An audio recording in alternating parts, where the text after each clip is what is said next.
The porcelain shattered against the marble floor, the sound exploding like a gunshot in the silent kitchen. A jagged shard sliced across Elena's palm, but she didn't flinch. She couldn't see the blood pooling in the white dust, but she could smell the iron.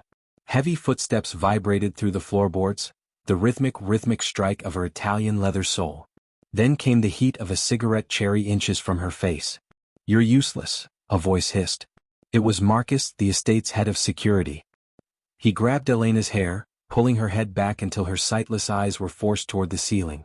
"The boss likes his crystal clean, not in pieces. Maybe if I carve a few scars into those useless eyes, you'll learn to feel the difference." He pressed the glowing tip of the cigarette toward her cheek. Elena's breath hitched, the scent of burning tobacco filling her lungs, but her hands remained steady as she knelt among the ruins of the vintage carafe. "Just 4 months ago, I was a music student with a bright future. Now I am a ghost in a fortress of monsters, scrubbing floors I will never see. This is the reality of living under the thumb of Nikolai Volkov, a man the newspapers call the Butcher of the East. Everyone thinks Nikolai is a man without a soul, but they haven't seen what happens when the shadows of his house turn on his most vulnerable asset. If you believe Elena deserves a protector who strikes back harder than the world strikes her, hit the like button so her story reaches the ones who need to hear it." Elena felt the cigarette's heat vanish as the kitchen door groaned on its hinges. The temperature in the room plummeted. Marcus's grip on her hair vanished so abruptly she slumped forward, her palms pressing into the broken glass.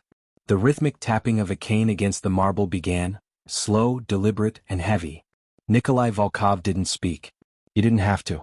The sound of Marcus's frantic, shallow breathing told the story. Elena felt a hand, large and calloused, slide under her elbow. It didn't jerk or pull. It waited. She leaned into the strength, allowing Nikolai to lift her away from the shards. "My carafe?" Nikolai's voice was a low vibration like a distant storm. "It was older than your father, Marcus." Elena heard the sound of wood hitting bone, Nikolai's cane striking Marcus's knees. Marcus hit the floor with a strangled cry. Nikolai's hand remained on Elena's arm, his thumb tracing the shallow cut on her palm. He didn't ask if she was okay. Instead, he pulled a silk handkerchief from his pocket and wrapped it tightly around her hand. The silk felt like ice against her throbbing skin. "Clean this up," Nikolai commanded, his voice directed at Marcus. "With your tongue if you have to. If I see a single drop of her blood on this floor when I return, I'll ensure you never taste anything but copper again." Nikolai turned, guiding Elena out of the kitchen. As they walked, she felt his gaze on the side of her face, heavy and unreadable. They reached the grand library, the air smelling of old paper and expensive cognac. Nikolai led her to a velvet armchair, his touch never leaving her skin until she was seated. He walked to a corner of the room, the clinking of crystal following him. Elena tilted her head, listening to the shift of his weight. "You didn't cry," Nikolai said. "It wasn't a question." "Crying doesn't sweep the floor," Elena replied, her voice steady despite the adrenaline humming in her ears. She heard him approach, the scent of sandalwood and cold metal growing stronger.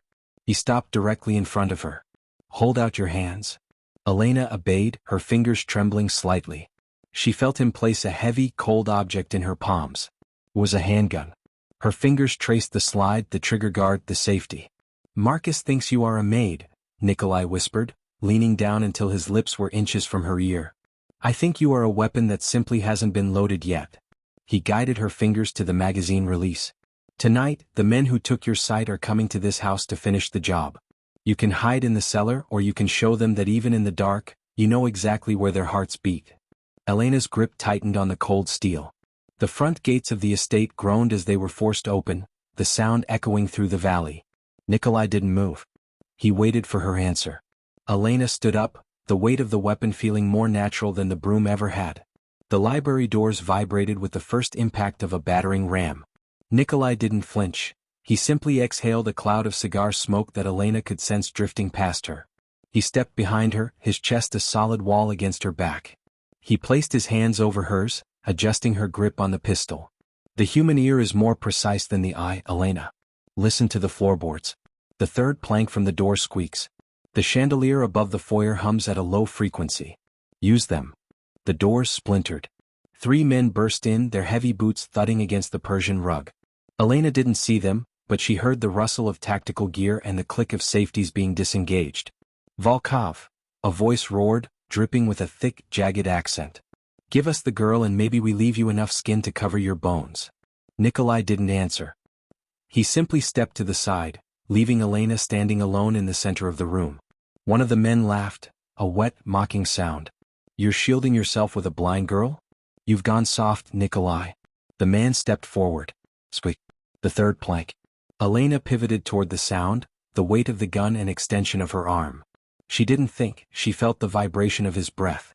She pulled the trigger.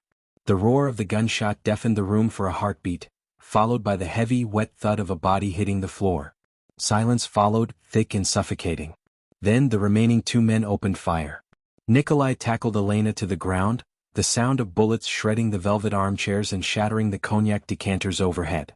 They rolled behind a heavy oak desk. Two more, Nikolai hissed, his breath hot against her neck. One by the fireplace, one by the window. The one by the window is reloading. Elena crawled along the side of the desk, her fingers feeling the texture of the wood until she reached the edge. She listened. The man by the fireplace was breathing heavily, his boots scuffing the floor. The man by the window slammed a fresh magazine into his rifle. She focused on the window. The wind was whistling through the broken glass of the library doors, but beneath it she heard the metallic clack of a bolt carrier. She stood up, exposing her torso, and fired twice toward the sound of the wind. A scream tore through the room, followed by the sound of a body crashing through a glass coffee table. One left, Elena whispered. She turned toward the fireplace but there was no sound. The survivor had stopped moving.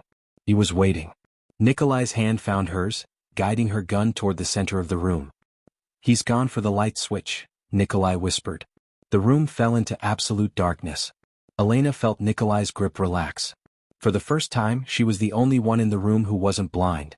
If you believe that the darkest shadows hide the strongest warriors, hit the like button so Elena's story continues to grow. The survivor's footsteps were frantic now, a panicked scuttle like a rat in a cage. He didn't understand that the darkness was Elena's territory. She moved silently, her bare feet knowing every inch of the rug. She heard him fumbling with his holster, his breath coming in jagged, terrified gasps. "Where are you?" he screamed, his voice cracking. Elena didn't answer with words. She slid a heavy brass paperweight across the floor to the left. The survivor fired blindly toward the sound, the muzzle flash illuminating his terrified face for a fraction of a second. Elena fired. The bullet caught him in the throat and he collapsed into the cold embers of the fireplace. Nikolai clicked a heavy metal lighter.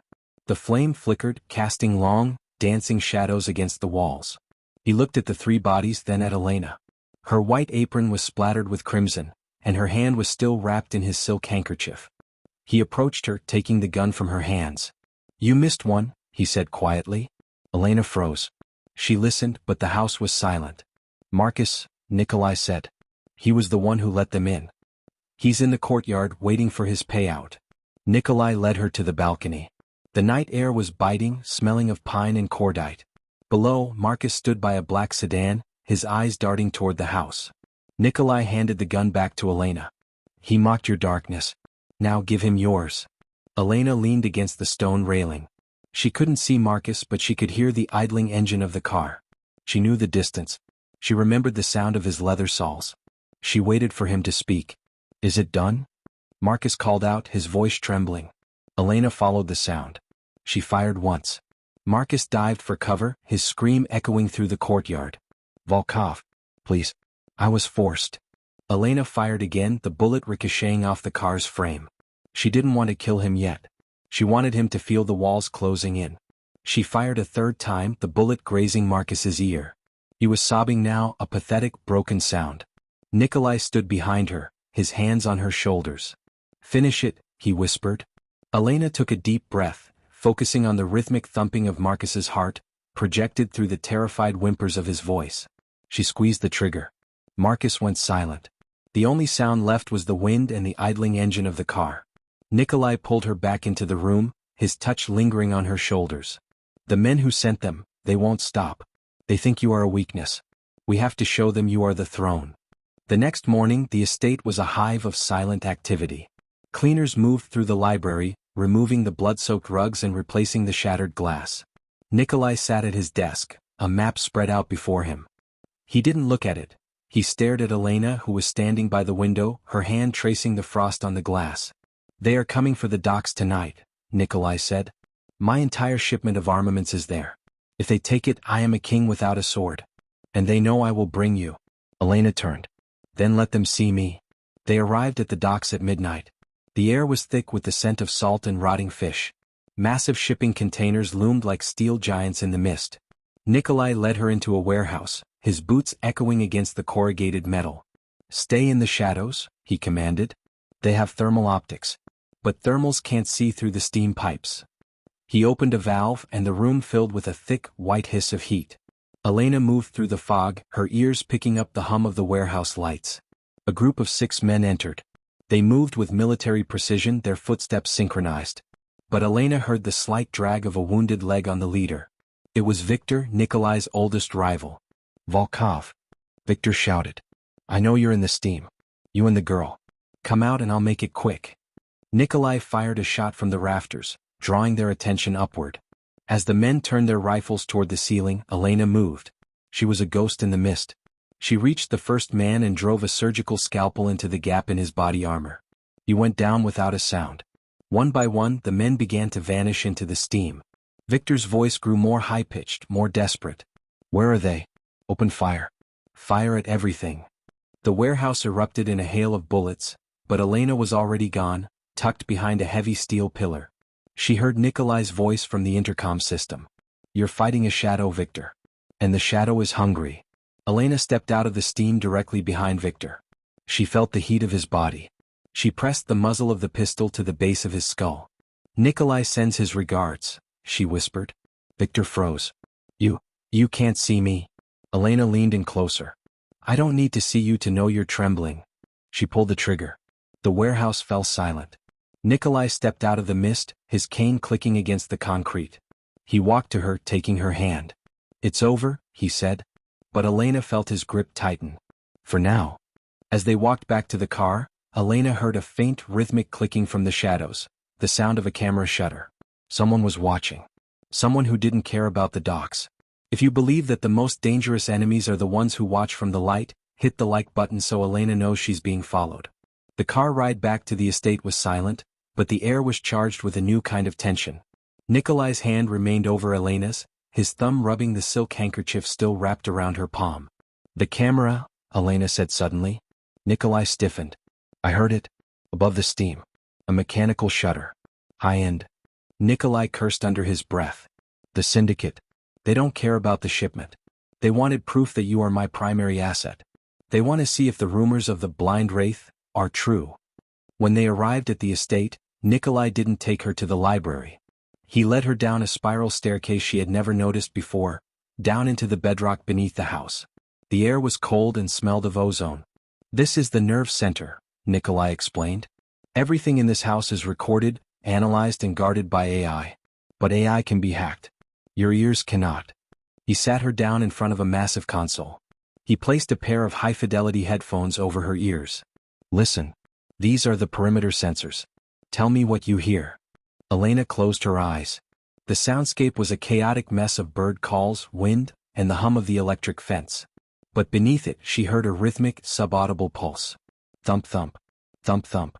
Heartbeats, she whispered. 3 of them. By the north gate. They're using stealth dampeners, but their respirators have a slight whistle. Nikolai's fingers flew across the keyboard. I see them now. Ghost signatures. They're not from the city. They're from the capital. The High Council. Suddenly the lights in the nerve center flickered and died. The hum of the computers vanished. They've cut the main line, Nikolai hissed. The emergency generators won't kick in for another 60 seconds. In the absolute darkness, Elena heard the faint snip of a wire cutter directly above them. Nikolai, move. She tackled him to the floor just as a high-velocity bolt hissed through the air where his head had been. 3 men dropped from the ceiling, their landing muffled by specialized boots. Elena didn't wait. She fired toward the sound of the first landing. A grunt of pain followed. She rolled to the left, her hand finding a heavy metal bust on a nearby pedestal. She threw it with all her strength toward the second man. It connected with a sickening crunch. But the third man was faster. He grabbed Elena by the throat, pinning her against the wall. Volkov, the man shouted, his voice muffled by a gas mask. The girl is dead if you don't drop the weapon. Nikolai's voice came from the dark, cold and devoid of emotion. You think she is my weakness. You still don't understand. Elena didn't wait for Nikolai to save her. She reached into her pocket and pulled out the small, jagged shard of the carafe she had hidden earlier. She jammed it into the man's arm. He roared in pain, his grip loosening. Elena dropped to her knees and swept his legs out from under him. As he hit the floor, Nikolai fired. The room went silent. The emergency lights flickered on, bathing the room in a dim red glow. Nikolai was standing over the bodies, his eyes burning. He looked at Elena, who was rubbing her throat. "They're sending the elite," Nikolai said. "This isn't a gang war anymore. This is a purge. We have to leave. Now." He grabbed a heavy leather bag from the desk and pulled Elena toward the secret exit. "Where are we going?" Elena asked. Nikolai didn't look back. "To the one place they won't follow. The old city. The tunnels." As they stepped into the damp, lightless tunnels beneath the city, Elena felt a shift in the air. The sounds were different here, more echoes, more dripping water. And behind them, she heard the sound of a dozen pairs of boots hitting the stone. The hunt had officially begun. Nikolai led her through the labyrinth, his hand a tight tether. "If we get separated," he whispered, "follow the sound of the running water. It leads to the river. There is a boat waiting." The boots behind them were getting louder. Suddenly, an explosion rocked the tunnel, collapsing the ceiling between Nikolai and Elena. Dust filled the air, choking her. "Nikolai," she screamed. But there was no answer. Only the sound of stones settling and the rhythmic, metallic clinking of the elite's armor approaching from the other side of the rubble. She was alone. In the dark. With a dozen killers. If you believe that Elena can navigate the labyrinth and survive the hunters, hit the like button so she finds her way to the river. Elena pressed her back against the cold, damp stone of the tunnel wall. The dust was thick in her throat, tasting of lime and ancient earth. She listened. On the other side of the rockfall, she heard muffled shouting, Nikolai's voice, raw and desperate, being drowned out by the mechanical hum of specialized tools. "Volkov, leave her. She's a ghost in the dark now," a voice boomed. Elena felt the vibrations of a heavy drill. They were going to kill him. She turned and ran deeper into the tunnels. She didn't have a light, and for the first time she didn't want one. She followed the sound of the water, just as Nikolai had said. But the tunnels were a maze of echoes. Every drip of water sounded like a footstep. Every gust of wind sounded like a sigh. She reached a junction where the air smelled of sewage and old iron. Suddenly she stopped. Click. The sound of a safety being flicked off. "I told you she'd come this way," a voice whispered. It was the man with the camera. The shadow. Elena lowered her center of gravity, her fingers grazing the wall for a weapon. She found a loose, jagged stone. "Who are you?" she asked, her voice a low, dangerous hum. The man stepped forward. "I'm the one who's been waiting for you to be free of him, Elena. Nikolai didn't save you. He weaponized you. You're just a project to him. A way to see if a blind girl could become the butcher's masterpiece." Elena lunged. She didn't throw the stone, she used it to strike at his throat. The man was fast, catching her wrist and twisting it until the stone fell. He pinned her against the wall, his face inches from hers. "My name is Sightless," he whispered. "And I'm the one who's going to take you to the High Council. They don't want to kill you. They want to study you." Elena felt a sharp sting in her neck, a needle. The world began to tilt. The sounds of the tunnel grew distant and distorted. "No," she gasped. Silas caught her as she fell. "Sleep, Elena. When you wake up, you'll be in a world where you don't have to kill to survive." As her consciousness faded, she heard a distant explosion, the rockfall being cleared. Nikolai was coming. But he was too late. Silas carried her away into the darkness, his footsteps light and rhythmic, leaving Nikolai Volkov to haunt the empty tunnels alone. When Elena woke up, the air was different. It was sterile, smelling of ozone and expensive perfume. She was lying on a soft, silk-lined bed. Her hands were clean, and the bandage on her palm had been replaced with a high-tech dermal patch. "You're awake," a woman's voice said. It was smooth and cold, like polished marble. "Welcome to the Spire, Elena. I am the matriarch of the council. Silas told me you were extraordinary." He didn't lie. Elena sat up, her senses reaching out. The room was massive. She heard the faint hum of a climate control system and the rhythmic ticking of a grandfather clock. "Where is Nikolai?" she asked. The matriarch laughed, a short, sharp sound. "Nikolai is dead, Elena. He died in the tunnels trying to reach you. He was a fool who thought he could keep a miracle for himself." Elena's heart skipped a beat. "Dead. The man who had given her a gun and told her to listen to the shadows? You're lying, Elena said. She stood up, her feet finding the plush carpet. Nikolai doesn't die. He's a ghost. The matriarch walked toward her, the sound of her silk dress rustling like a snake. He was a man, Elena. And men bleed. But you are something else. We have a mission for you. A mission that will prove your worth to the council. There is a man in the city who is planning to destroy everything we've built. We want you to find him. And we want you to silence him. Elena felt a cold weight in her hand, the handgun Nikolai had given her. They had returned it. Who is he? She asked. The matriarch leaned in, her voice a whisper. His name is Julian. He was the one who blinded you. He's back. And he's coming for us. Elena's grip on the gun tightened. The man who had taken her music. The man who had turned her world into a void. I'll do it, she said. If you believe that Elena's revenge will be more cold-blooded than Nikolai's war, hit the like button so she finds Julian. The spire was a glass and steel needle that pierced the clouds, a monument to the council's absolute power. Elena moved through its halls like a wraith, her senses heightened by the adrenaline of the mission. Silas walked beside her, his footsteps a constant shadow. He's at the old conservatory, Silas whispered. The place where you used to play. He thinks he's safe there, surrounded by the ghosts of your past. They arrived at the conservatory at dusk. The air was cold and smelled of dust and rotting wood. Elena stepped onto the stage, her feet knowing every creak of the floorboards. In the center of the room sat a grand piano, its lid open like a gaping mouth. She heard a man sitting in the front row, his breathing shallow and uneven. Elena, the man whispered. It was him. Julian. The voice that had haunted her nightmares. You came, Julian said. He sounded older, his voice raspy and broken. I knew you would. I've been waiting for 3 years to tell you I'm sorry. Elena didn't speak. She raised the handgun, the muzzle aiming directly at the center of his chest. Sorry doesn't bring back the light, Julian, she said. Julian stood up, the sound of his chair scuffing the floor. I didn't mean to do it. It was an accident. The chemicals? I was just trying to help you win the competition. Elena felt a surge of rage. You were trying to own me. You wanted me to be dependent on you. She stepped off the stage, her boots hitting the floor with a rhythmic, lethal strike. And now, I'm going to make sure you never see the light again. She pulled the trigger. But the gun didn't fire. Click. A dud? Or something else? It's empty, Elena, Silas's voice came from the balcony above. The council doesn't want you to kill him. They want to see if you have the stomach for it. Julian isn't a threat. He's a test. Elena froze. She heard Julian sobbing, a pathetic, wet sound. Kill him with your hands, Elena. Silas shouted. Show us the butcher's masterpiece. Elena turned toward the sound of Silas's voice. She realized then that the council and Nikolai were two sides of the same coin. They all wanted to turn her into a weapon. They didn't care about her music or her sight. They only cared about what she could do in the dark. She looked back at Julian. He was a broken man, a relic of a life she no longer lived. I'm not a masterpiece, Elena whispered. She dropped the gun. And I'm not a weapon. Suddenly the conservatory doors burst open. The sound of heavy boots and a rhythmic cane strike filled the room. Nikolai Volkov stepped into the light, his face scarred and his shoulder bandaged, but his eyes were burning with a cold, familiar fire.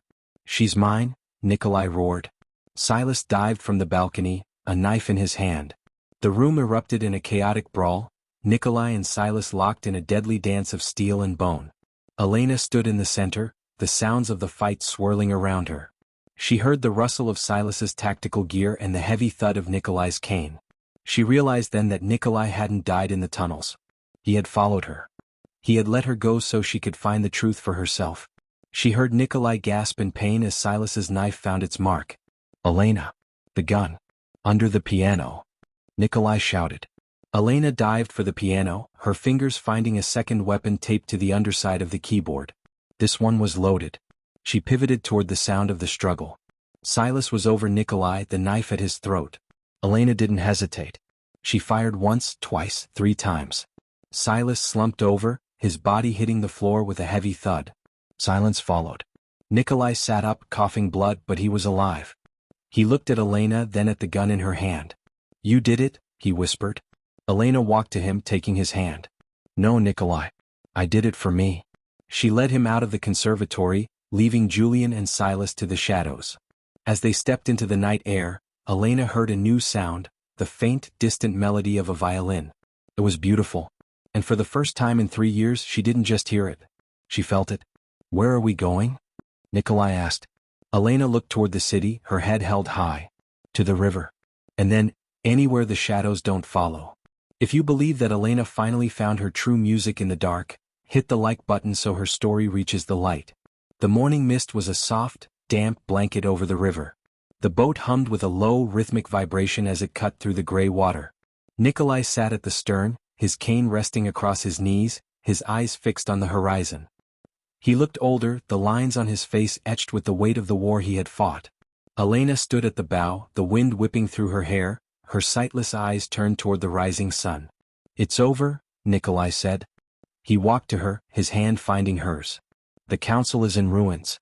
Victor and Silas are dead. And Julian will never leave the conservatory. He's a ghost in a tomb of his own making." Elena leaned into his strength, the warmth of his skin a constant anchor.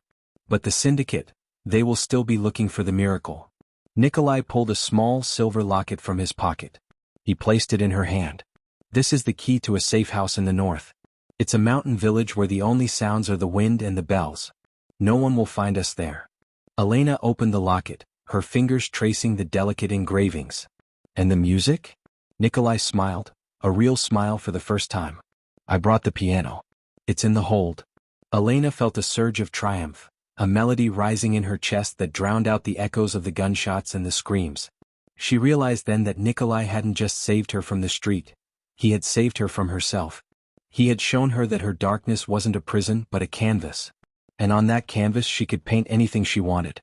She sat down at the piano in the hold, her fingers finding the keys with a precision that was more than just memory. She began to play.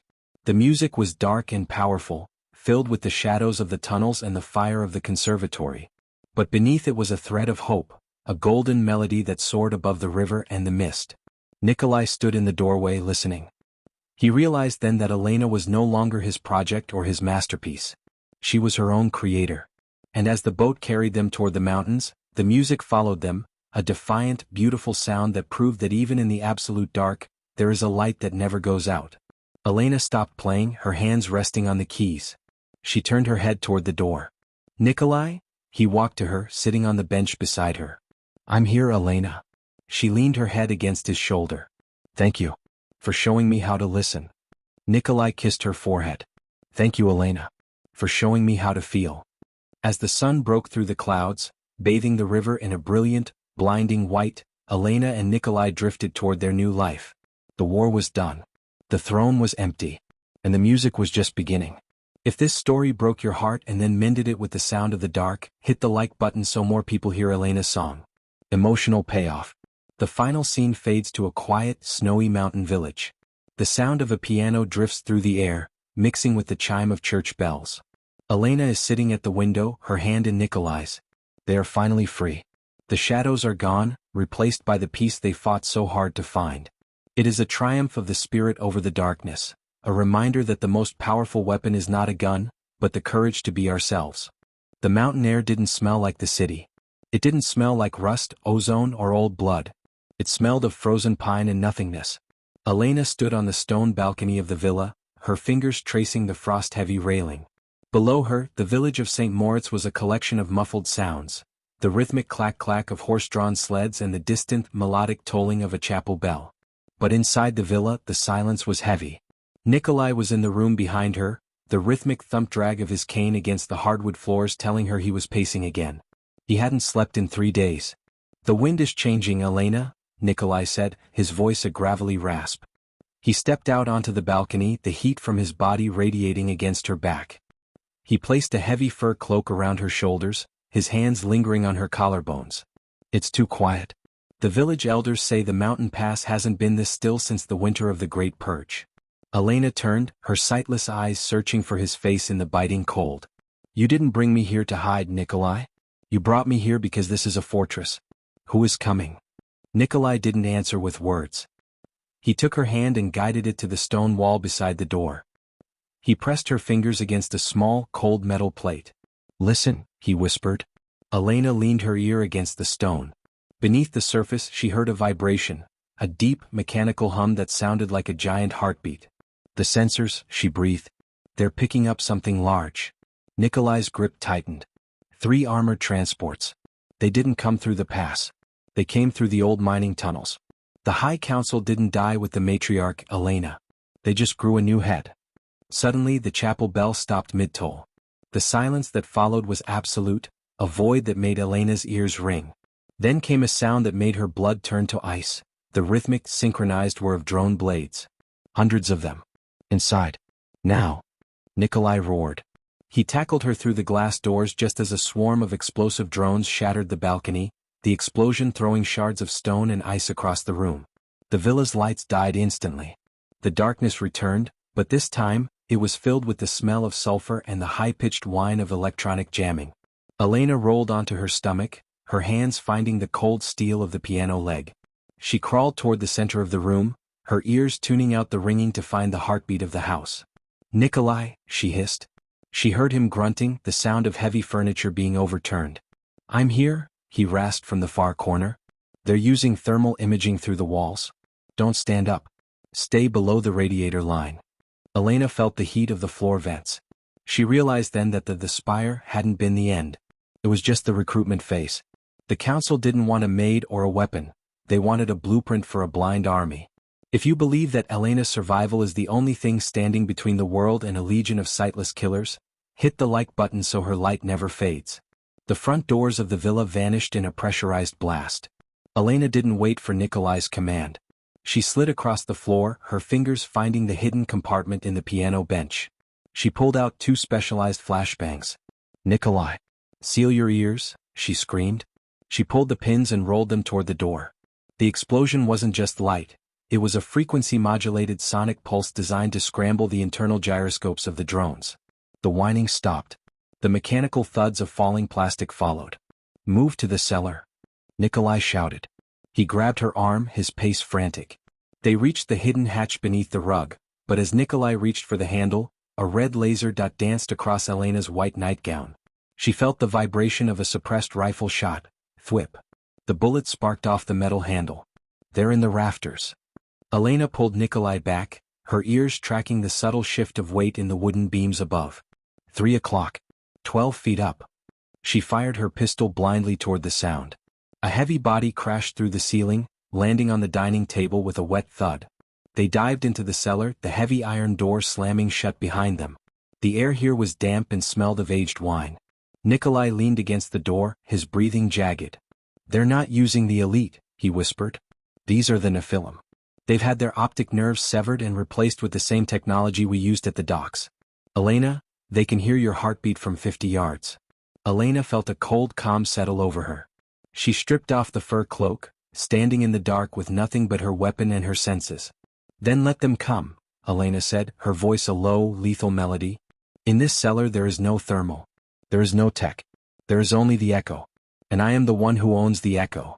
She stepped away from Nikolai, her bare feet silent on the stone floor. She heard the sound of the iron door being heated from the outside, the hiss of a thermal lance. They were coming for the butcher's masterpiece.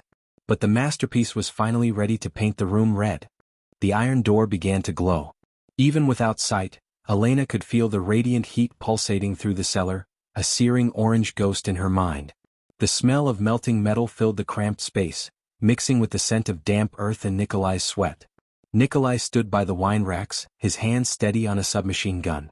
He didn't speak, he knew that any vibration could give them a target. Elena moved to the center of the room, standing beneath a massive wooden wine cask. She reached up and turned the spigot. The heavy, metallic scent of red wine began to pour onto the stone floor. Drip, drip, drip. She wasn't just wasting the vintage, she was creating a sonic map. Every splash of the liquid told her the exact topography of the floor, the distance to the walls, and the position of the pillars. She stepped into the puddle, the wine soaking into her hem. The thermal lance cut through the last bolt, and the iron door fell forward with a deafening crash. The Nephilim didn't rush in. They moved like spiders, 4 of them, their boots muffled by thick rubber soles. They didn't carry lights. They wore head-mounted sensors that clicked with a rhythmic, bat-like frequency. Click, click, click. Elena tilted her head. She could hear the pulse of their sensors bouncing off the wine casks. She realized their weakness. They were reliant on the feedback. She reached into her pocket and pulled out a handful of silver ball bearings Nikolai had given her. She threw them against the far wall in a rapid sequence. The silver spheres clattered and bounced, creating a chaotic storm of echoes. The Nephilim sensors went haywire, the clicking turning into a frantic high-pitched buzz. In the confusion, Elena moved. She didn't fire her gun. She used the jagged shard of the wine carafe she still kept in her sleeve. She reached the first man and slid the glass across the back of his knee. He went down, his muffled cry cut short as she found his throat. Contact, a voice hissed, a synthesized, artificial tone. The other three opened fire, the muzzles of their suppressed weapons coughing in the dark. But they were firing at the sound of the bouncing ball bearings. Nikolai erupted from the shadows, his weapon clearing the left flank. The cellar turned into a chaotic box of flying lead and shattered glass. Elena dived behind a pillar, her ears tracking the movements of the leader. He wasn't panicked. He had stopped moving. He was listening for her. She held her breath. She could feel her own heart thumping against her ribs, a drumbeat that felt loud enough to shake the walls. The leader stepped into the pool of wine. Splosh. Elena pivoted and fired 3 times. The man staggered, his sensor headpiece sparking. He didn't die. He ripped the visor off and let out a guttural roar. Elena! Nikolai shouted. Behind you. She felt the rush of air from a combat knife. She dropped to her knees, the blade whistling over her head. She didn't reach for her gun. She grabbed a heavy wine bottle from the rack and smashed it against the man's face. The glass shattered, and the thick liquid blinded him further. She drove the jagged neck of the bottle into his chest. He collapsed into the puddle of wine, his blood mixing with the grapes. Silence returned, punctuated only by the heavy breathing of Nikolai and the dripping of the broken casks. Are you hit? Nikolai asked, his voice shaking. He walked toward her, his cane splashing through the wine. Elena stood up, her white gown now a deep, bruised purple. No, she whispered. She reached out and touched his face. He was bleeding from a graze on his temple. They're not stopping Nikolai. That was just the breach team. The High Council wants me back in the spire. And they'll kill you to get me. Nikolai leaned his forehead against hers. They can try. But we're leaving the mountain. There's a plane at the private strip. We're going to the only place they can't reach. If you believe that the Butcher and the Wraith are more powerful than any army the Council can build, hit the like button so they make it to the plane. The strip was a narrow scar of asphalt surrounded by towering cliffs. The plane was a rugged, dual-engine transport, its propellers already spinning. As they raced across the tarmac, the sky erupted in flares. The High Council wasn't just sending men, they were sending a message. A fleet of black helicopters appeared over the ridge, their searchlights cutting through the mist like the eyes of God. Get in. Nikolai shoved Elena toward the cargo ramp. He turned back, his gun raised to hold off the approaching SUVs. Nikolai, no. We go together. Elena screamed. But Nikolai didn't move. He stood on the tarmac, his silhouette framed by the blinding white lights of the Council's fleet. The plane only has enough fuel for one, Elena. The weight, with my leg. I'll slow you down. I don't care about the weight. Elena dived back toward him, her hands searching for his coat. But Nikolai pushed her back with a strength she didn't know he had. Listen to me. Inside the cockpit, there is a coordinate. It leads to my father's old estate in Russia. The people there will protect you. Go, Elena. Become the music you were meant to be. The ramp began to lift. Elena clawed at the closing gap, her screams drowned out by the roar of the engines. She felt the plane lurch forward, the G-force pinning her to the cold metal floor. She dragged herself to the small, scratched window. She couldn't see the tarmac, but she heard the final, defiant roar of Nikolai's weapon, and then a deafening explosion. The plane lifted into the clouds, leaving the mountain in flames. Elena slumped against the wall, her hands trembling as she felt the coordinate map in her pocket. She was alone again. In the dark. But this time she wasn't a victim. She was a storm. And the High Council was about to find out that a blind girl with nothing left to lose is the most dangerous thing in the world. The plane bucked, its engine sputtering against the howling wind. Elena gripped the worn leather seat, the cold seeping through the thin metal skin of the fuselage. The air in the cockpit smelled of stale coffee and desperation. We're losing altitude, the pilot's voice crackled through the intercom, thick with a Russian accent. Storm hit us hard. We might have to put her down in the tundra. The coordinates, they lead to an old airfield, but it's buried under snow this time of year. Elena nodded, her mind already mapping the landscape through the vibrations of the struggling aircraft. She remembered Nikolai's words, "My father's old estate in Russia. A place so remote even the High Council wouldn't think to look. But also a place so desolate it could become a grave." The plane dropped sharply, throwing Elena against the bulkhead. The sound of ripping metal echoed as a wing scraped against something unseen. Then came the frantic cries of the pilot, followed by a sudden, jarring silence. The engines died. The plane began to fall, spiraling through the white void. Elena braced herself. She didn't scream. She listened to the last few seconds of the plane's descent, the groan of stressed metal, the whistling wind, the increasing rush of air. Then, a massive impact, a sound that tore through her bones, followed by the sickening crunch of collapsing fuselage. Her world became a chaos of tumbling seats, snapping wires, and the biting cold of the exposed elements. She was thrown clear, landing hard in a bank of snow so deep it swallowed her completely, muffling the final desperate groans of the dying aircraft. When she surfaced, gasping, the air tasted like ice. Her body ached, but nothing felt broken. The plane was a crumpled wreck behind her, a jagged scar against the endless white. The pilot was silent. Elena stood alone in the heart of the Russian tundra, miles from anywhere, the coordinates in her pocket the only guide. She took a step, her boots sinking deep into the powder. The wind howled, a mournful lament for the dead. But beneath it, she heard something else, a faint, rhythmic hum, almost imperceptible against the storm. It was the sound of generators. Somewhere in this vast, frozen wilderness, Nikolai's legacy was still alive. If you believe Elena can survive the brutal Russian winter and uncover Nikolai's hidden world, hit the like button so her journey through the ice continues. Elena pushed forward, her body a raw canvas against the biting wind. The cold was a physical weight, pressing down on her lungs, numbing her fingers and toes. She walked for hours, guided only by the rhythmic hum that grew steadily stronger. The snow piled up higher than her waist, each step an agonizing battle against the elements. She stumbled, fell, and dragged herself back up, the image of Nikolai's last stand fueling her. She wouldn't let his sacrifice be in vain. Finally, the hum became a roar. The ground beneath her feet began to vibrate. She felt a shift in the air, a subtle warmth against her face. She reached out, her fingers touching a sheer, flat surface that hummed with latent power. It was a massive, subterranean bunker door, hidden beneath layers of ice and snow. She ran her hands over the cold steel, searching for a mechanism, a switch. She found nothing but smooth, impenetrable metal. Then a faint, rhythmic clack clack clack.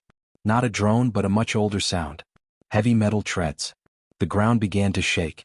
A massive, snow-covered tank, designed for traversing the harshest terrain, rumbled out of the wideout. It stopped directly in front of the bunker door. A hatch opened and a figure emerged, shrouded in a heavy fur-lined coat and goggles. The figure jumped down, and Elena heard the distinct, rhythmic thump-drag of a cane. "You're late, Elena," a familiar voice rasped, cold but unmistakably alive.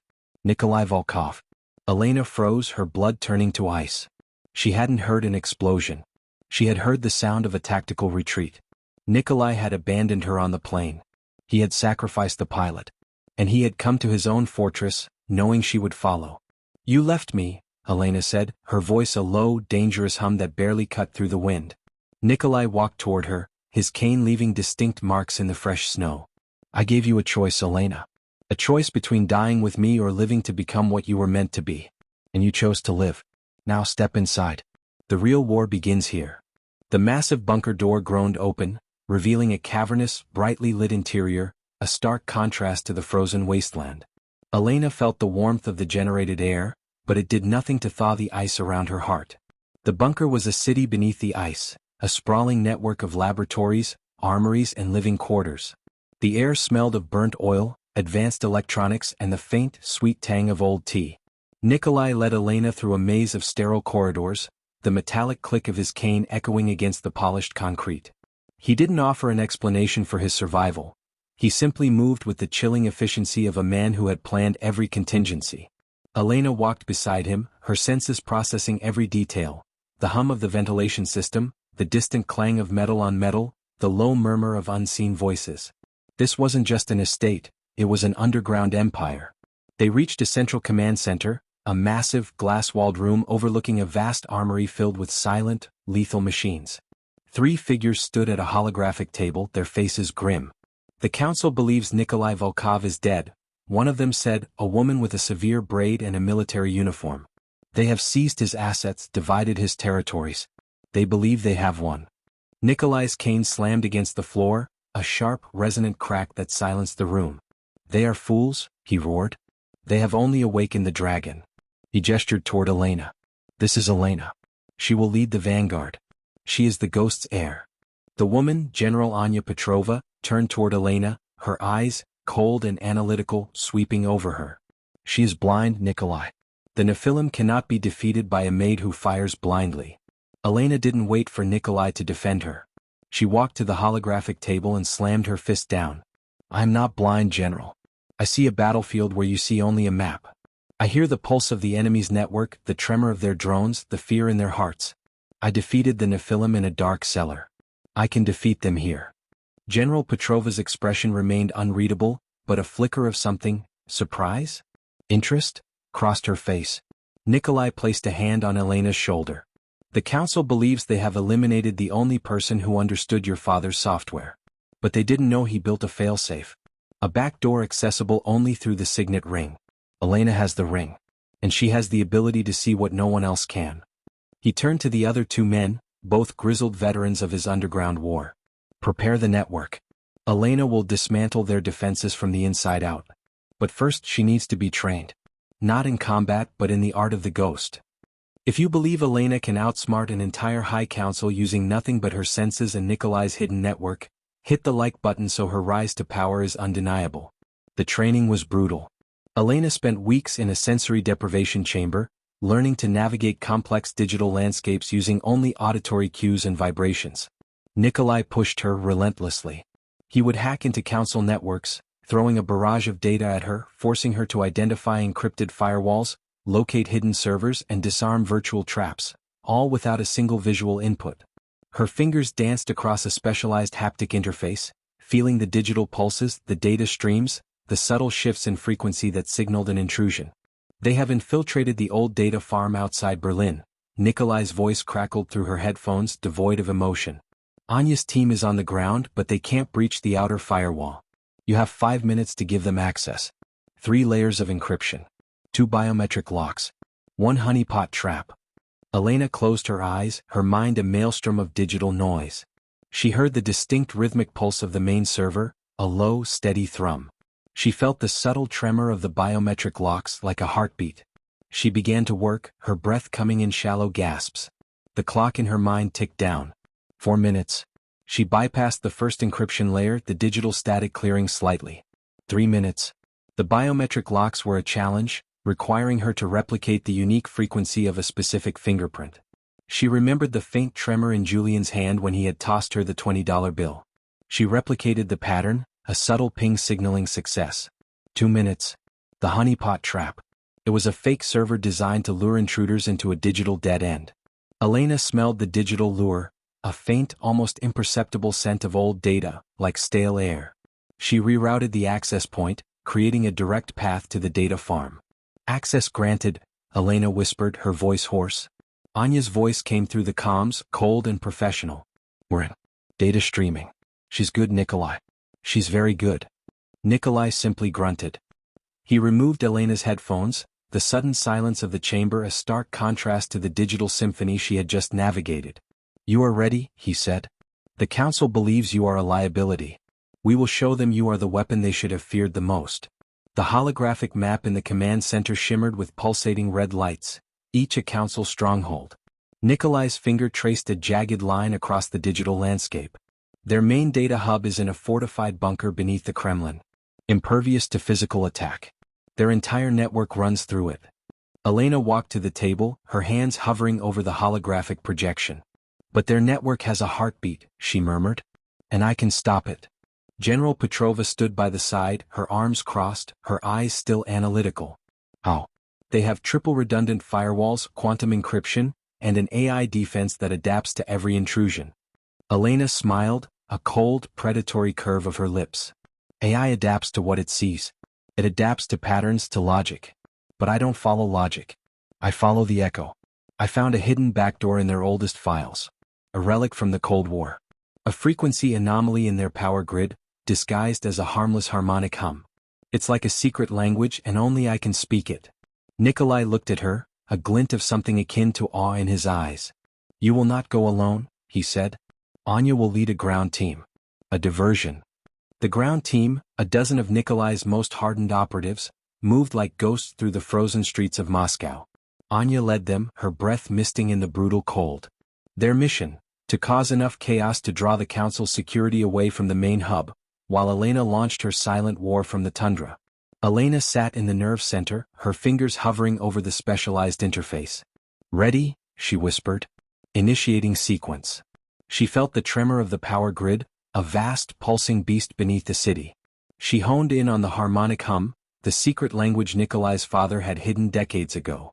It was a melody of static and distortion, a digital lullaby that would put the council's formidable AI to sleep. She began to feed the anomaly into their network, a slow, insidious current that seeped past their defenses, undetected. On the holographic map, the red lights around the Kremlin bunker began to flicker. They're losing their external comms. Anya's voice crackled through the comms, a thrill of adrenaline in her tone. Security is pulling back from the perimeter. They think it's a power surge. Elena pushed harder, feeding more of the anomalous frequency into the system. She felt the AI's defenses buckling, the intricate web of firewalls unraveling like a cheap suit. She was not just hacking them, she was sedating them. The red lights on the map blinked out one by one, leaving only the central Kremlin bunker still pulsing. Now for the heart, Elena whispered. She focused all her energy, all her senses on the central hub. She found the core, the main server, a massive digital engine humming with untold power. She prepared the final command, the digital kill switch that would bring the council's empire to its knees. She heard Nikolai's voice in her ear, steady and calm. Do it, Elena. For your father. For everything they took. Elena pulled the trigger of her virtual weapon. On the holographic map, the last red light in the Kremlin bunker pulsed once, violently, and then went dark. The screen flickered, then displayed a single triumphant word: disabled. If you believe that Elena's silent war just changed the fate of the world, hit the like button so her triumph is heard everywhere. The silence in the nerve center was absolute, broken only by the hum of the auxiliary generators. Elena slowly removed her hands from the interface, her body trembling with residual energy. General Petrova, usually stoic, stood with her mouth slightly open. She brought down the entire council network. Without a single visible trace. This is unheard of. Nikolai walked to Elena, his cane tapping softly. He placed a hand on her shoulder. No, he said, his voice a low growl of triumph. This is just the beginning. Anya's voice came through the comms, jubilant. The ground team is in. The Kremlin bunker is ours. No resistance. They didn't even know what hit them. The council is running blind, Nikolai. Nikolai nodded, a grim smile touching his lips. He looked at Elena, his eyes burning with a fierce pride. They called her a maid. They called her blind. They thought she was a weakness. We will show them she is their extinction. The Kremlin bunker smelled of dust, old paper, and a faint, acrid tang of burnt electronics. It was a ghost town, its once thrumming servers now silent, dark behemoths. Anya's team moved through the deserted corridors, their boots echoing in the sudden quiet. Elena walked with Nikolai, her hand resting lightly on his arm, her senses still processing the remnants of the council's shattered network. She heard the faint, residual hum of defunct hard drives, the dying whispers of a fallen empire. They didn't just run, Anya reported, her voice flat. They evacuated the entire compound, left everything. Their files, their assets, their dirty laundry. Everything is here. Nikolai stopped in front of a massive reinforced steel door. This is their vault. It holds their most valuable secrets. And their most powerful weapon. If they left it behind, it means they still have a plan. Elena stepped forward, her fingers tracing the cold metal. She heard the faint rhythmic tick-tick-tick of a timer. It's booby-trapped, she whispered. Pressure plates. Sonic triggers. Thermal tripwires. Nikolai's jaw tightened. They knew we would come for this. They want to bury us under their secrets. He looked at Anya. Can your team disarm it? Anya shook her head. It's too complex. Quantum locked. Any attempt to breach will trigger a cascade. The entire bunker will collapse. Elena closed her eyes, her senses reaching out. She heard the intricate dance of the pressure plates, the high-pitched whine of the sonic triggers, the subtle warmth of the thermal tripwires. It was a symphony of death, designed to kill anyone who tried to steal the council's final secret. I can do it, Elena said, her voice calm and steady. Nikolai looked at her, his eyes searching hers for any hesitation. How? I can feel the harmonics of the pressure plates. I can hear the frequency of the sonic triggers. And the thermal tripwires, they have a specific radiation signature. I can disrupt it. Anya scoffed. Impossible. No human can disarm this. It was designed by the matriarch herself. Elena smiled, a thin, cold line. The matriarch didn't know about me. If you believe Elena can disarm a death trap designed by a fallen empire, hit the like button so the council's final secret is revealed. Elena moved into the vault, her bare feet silent on the cold steel floor. Anya and Nikolai watched from the doorway, their faces grim. She moved like a dancer in a deadly ballet, her body weaving between the invisible tripwires, her hands hovering inches from the pressure plates. She released a high-frequency sonic pulse from a small device Nikolai had given her, disrupting the sonic triggers. They went silent. She then used a focused electromagnetic pulse, disabling the thermal tripwires. The faint warmth in the air vanished. Finally, the pressure plates. These were the most dangerous. One wrong step and the entire vault would collapse. Elena closed her eyes, her mind a map of every single plate, every millimeter of space between them. She began to move, her steps slow, precise, utterly flawless. Her body flowed through the deadly maze, her senses guiding her where no eyes could. She reached the central pedestal, a massive reinforced pillar. On top of it sat a single silver briefcase. I'm in, Elena whispered, her voice echoing in the vast, silent vault. Nikolai and Anya rushed in, their eyes sweeping the room for any sign of a trap. But there was nothing. Only the briefcase. Nikolai walked to the pedestal and opened it. Inside, nestled in velvet, was a single crystal sphere. It pulsed with a faint, internal light, like a captive star. What is it? Anya asked, her voice hushed. Nikolai reached in and carefully lifted the sphere. It's the oracle, he said, his voice filled with a reverence Elena had never heard before. My father's ultimate creation. It can predict the future. Every single probability. Every single outcome. Elena reached out, her fingers brushing against the cold, smooth surface of the sphere. She felt a surge of raw, untamed power, a wave of information that threatened to overwhelm her. She heard a cacophony of voices, a million whispers of possible futures, a symphony of unborn destinies. It's not just a predictor, Nikolai, Elena whispered. It's a manipulator. It doesn't just show the future. It can change it. Nikolai looked at her, his eyes widening. You can hear it? Elena nodded. I can hear everything. And I can feel the threads. The threads of fate. The oracle hummed on its pedestal in the nerve center, its internal light casting an ethereal glow across Elena's face. She sat before it, her hands hovering, her senses fully immersed in the torrent of information it offered. Nikolai watched her, his arms still bandaged, his face etched with a mix of awe and trepidation. Anya stood by the monitors, her fingers flying across a keyboard, sifting through the council's recovered data. The oracle is showing a series of cascading events, Anya reported, her voice tight. The council, even after their network collapse, initiated a dead man's switch. They've unleashed a biological weapon. A fast-acting pathogen, designed to target specific genetic markers. It's been released in 6 major cities simultaneously. Elena's head snapped up, her hands clenching into fists. What? How many? Nikolai's jaw tightened. They're trying to purge the world of anyone who isn't loyal to their vision. A new order built from the ashes of the old. Elena reached out, her fingers touching the oracle's surface. She felt the chill of the virus, the rapid spread, the desperation of the infected. She heard the screams, the coughs, the final desperate breaths. The cities are falling, she whispered. The hospitals are overwhelmed.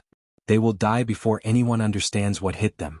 Nikolai slammed his fist on the table. Can the oracle stop it? Can it predict a cure? Elena closed her eyes, the torrent of information overwhelming her. She saw possibilities, probabilities, billions of outcomes. The oracle doesn't predict a cure, Nikolai, Elena said, her voice strained. It shows a way to prevent the release. A way to stop the virus before it infects millions. But it means going back. It means putting ourselves in the path of the original launch. Nikolai looked at her, his eyes burning with a fierce determination. Then we go back. Anya, prepare the long-range stealth jet. We're going to Moscow. We're going to stop this before it starts. If you believe Elena and Nikolai can change the future and save millions, hit the like button so their fight against fate begins. The stealth jet cut through the night sky, a silent predator against the star-strewn canvas. Elena sat in the cockpit, the oracle cradled in her lap, its soft light reflecting in her sightless eyes. Anya piloted the jet, her face grim. Nikolai sat behind them, his cane resting between his knees, his old-world strength a stark contrast to the cutting-edge technology they now wielded. The oracle is showing the launch coordinates, Elena said, her voice focused. The primary launch platform is a repurposed missile silo beneath the old botanical gardens in Moscow. They're using the pathogen as a warhead. They're planning to launch within the hour. Anya cursed under her breath. That's their last stronghold. It's heavily fortified. It's suicide, Nikolai. Nikolai leaned forward, his eyes fixed on Elena. We have a chance to save millions, Anya. We take it. The jet descended, silent and invisible, over the sprawling botanical gardens. Below them, a section of the pristine lawn shimmered with a faint, almost imperceptible heat signature, the hidden silo. We're in position, Anya reported. But there are at least 50 hostiles on the perimeter. And the silo itself is protected by a force field. Standard breaches are impossible. Elena placed her hands on the oracle. The oracle shows a weak point in the force field's harmonic resonance. A frequency anomaly. I can disrupt it. She closed her eyes, her senses reaching out, finding the subtle hum of the force field, the intricate dance of its energy. She began to feed a counter-frequency into their comms, a silent, invisible attack that would unravel the field from the inside out. On the main monitor, the shimmering barrier around the silo began to flicker. It's working, Anya exclaimed. The field is destabilizing. Nikolai nodded. Anya, get the ground team ready. We're going in. Elena, you stay in the jet. Guide us through their defenses. Do not leave the oracle. Elena nodded, her jaw set. She was ready to rewrite destiny. The botanical gardens were a war zone. Anya's ground team, a dozen of Nikolai's most loyal operatives, moved like shadows among the ancient trees, their suppressed weapons spitting silent death. Elena, still in the jet, watched the battle unfold on the monitors, her senses guiding every move. North perimeter is clear. Anya's voice crackled through the comms. Moving to the silo entrance. Heavy resistance. Elena focused on the oracle, its light pulsing with possibilities. The oracle shows a hidden pressure plate to the left of the main entrance, she directed. Disarm it. It triggers an EMP. Anya's team moved with brutal efficiency. The pressure plate was disarmed. They breached the silo, the heavy steel door groaning open to reveal a labyrinth of cold, sterile corridors. But inside, the council's last stand was waiting. Elite Nephilim soldiers, their senses enhanced, their movements deadly precise, swarmed the corridor. There are too many, Elena. Anya shouted, the sound of gunfire deafening. We're pinned down. Elena closed her eyes, her hands pressing against the oracle. She felt the layout of the silo, the positions of the Nephilim, the trajectory of their weapons. The oracle shows a ventilation shaft above the main corridor, she directed, her voice calm amidst the chaos. It leads directly to the central control room. There is a single guard. Nikolai, you are the only one who can make that shot. Nikolai, despite his injuries, was moving with Anya's team, his cane a deadly extension of his arm. Understood, he growled. Nikolai broke away from the main assault, his heavy boots echoing as he climbed the maintenance ladder. Elena guided him, her voice a whisper in his ear. 10 feet up. Left vet. He's looking away. Now. Nikolai fired, the shot muffled by the confined space. A heavy thud followed. He's down, Nikolai reported. I'm in the control room. The oracle shows the launch sequence initiated, Elena said, her voice tight. 10 minutes to impact. You have to shut it down, Nikolai. Find the abort code. It's buried in their legacy files. If you believe Nikolai can find the abort code and save millions from a global catastrophe, hit the like button so the clock doesn't run out. Nikolai moved through the control room, his hands flying across the console. Elena guided him, her senses translating the complex digital interface into simple commands. The abort code is a sequence of historical dates, Elena directed. The matriarch's birthday. The day she lost her family. The day she initiated the council. Nikolai's fingers typed furiously, the numbers flashing across the screen. 9 minutes. She changed them. Nikolai cursed. The codes are corrupted. Elena's heart hammered. She closed her eyes, her hands pressing against the oracle. She felt the true code, the underlying sequence, hidden beneath layers of false data. It wasn't dates, it was a musical frequency. The pitch of a specific note, the tempo of a forgotten lullaby. Nikolai. It's a song. Play the matriarch's lullaby. The notes are F sharp, C E flat G. Nikolai looked at the console, his face a mask of disbelief. A lullaby? To stop a biological weapon. 8 minutes. Anya's voice crackled through the comms, desperate. We're losing ground, Nikolai. The Nephilim are pouring in. They're sealing off the silo. Elena pounded the oracle. Play it, Nikolai. It's the only way. Nikolai hesitated for a split second, then his fingers flew across the keyboard, typing the musical notes Elena had given him. He hit enter. The screen flickered. The countdown timer froze. Then a single word appeared, aborted. The silo fell silent. Anya's voice, filled with a raw, disbelieving relief, came through the comms. It's over, Nikolai. The launch failed. We're pulling out. The council is broken. Nikolai slumped against the console, his breath coming in ragged gasps. He looked at the screen, then at the oracle in Elena's lap. You did it, Elena, he whispered. You saved them all. Elena opened her eyes, tears streaming down her face. No, Nikolai. We did it. Chapter 19. The sunrise over Moscow was a fiery spectacle, painting the ruined botanical gardens in hues of red and gold. The stealth jet lifted off, leaving the silenced silo behind. Elena sat beside Nikolai, the oracle resting silently in her lap. Anya piloted the jet, her face still etched with the aftermath of the battle, but her eyes held a new respect for Elena. The war was over. The virus had been stopped. Millions of lives had been saved. But the cost had been immense. The council's network is still down, Anya reported, her voice calm. Their assets are frozen. Their leaders are either dead or in hiding. We have effectively dismantled their organization.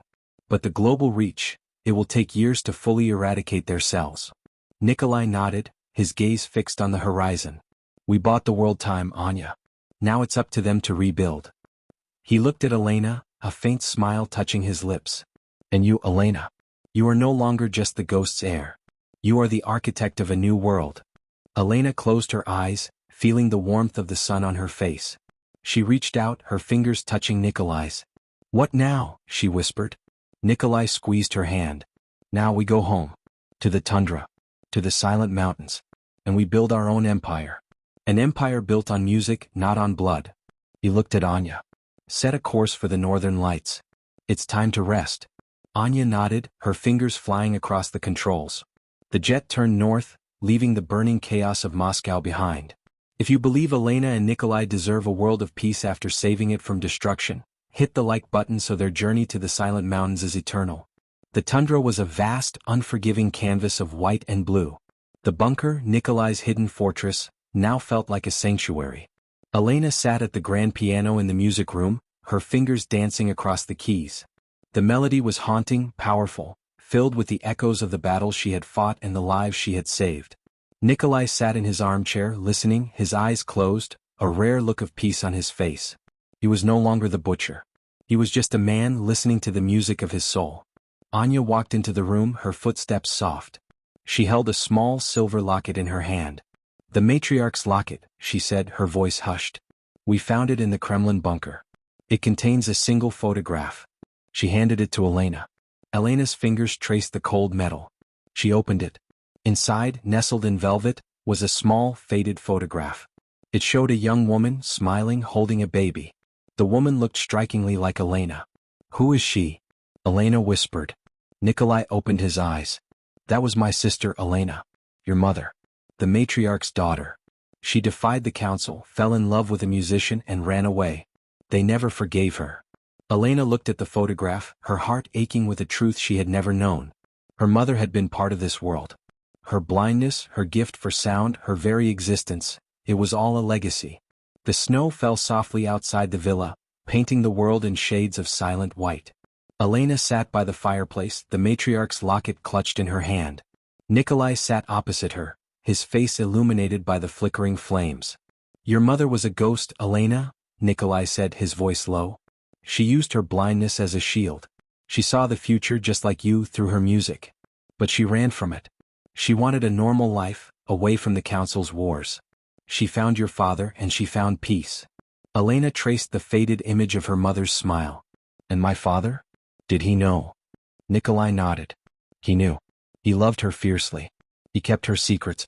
He built the back door in the council's network, knowing one day someone would need to find it. He died protecting her legacy. And yours. Elena looked up, her eyes searching for his. Then everything was a choice. My choices. My destiny. Nikolai reached across and took her hand. We all make our own choices, Elena. And you, my dear, you chose to save the world. You chose to become the music. And you chose to bring the butcher back from the dead. Elena smiled, a genuine, heartfelt smile that warmed the room. And you, Nikolai. You chose to be a father again. Not a butcher. A protector. A guide. If you believe that Elena and Nikolai finally found their true family in the Silent Mountains, hit the like button so their story becomes a legend. Years passed. The tundra became their kingdom. The bunker their castle. Elena, now older, her face etched with wisdom, stood in the central command center, no longer a maid but a queen. The holographic map shimmered, not with red lights of war, but with green lights of a global network of aid and protection. The council was gone. Julian was a forgotten ghost. Silas was a painful memory. And the world was slowly, painstakingly rebuilding. Nikolai, his limp more pronounced, his hair white, sat in his armchair, a knowing smile on his face. He had found his peace. Elena walked to the piano, her fingers finding a new melody, a symphony of hope, of resilience, of a future built from the ashes of the past. The music filled the bunker, echoing through the vast, silent spaces, a testament to the power of a blind maid who dared to see. The final scene fades to a quiet moment. Elena and Nikolai, sitting together on the villa balcony, listening to the soft, rhythmic chime of the village bell. The sun is setting, painting the snow-capped mountains in hues of gold and purple. Elena closes her eyes, a faint smile on her lips. She hears the music of the world, a harmonious chorus of life, renewed and reborn. She is no longer just Elena. She is the architect, the queen of echoes, the maestro of destiny. And in the silence she hears her mother's voice, singing a lullaby of peace.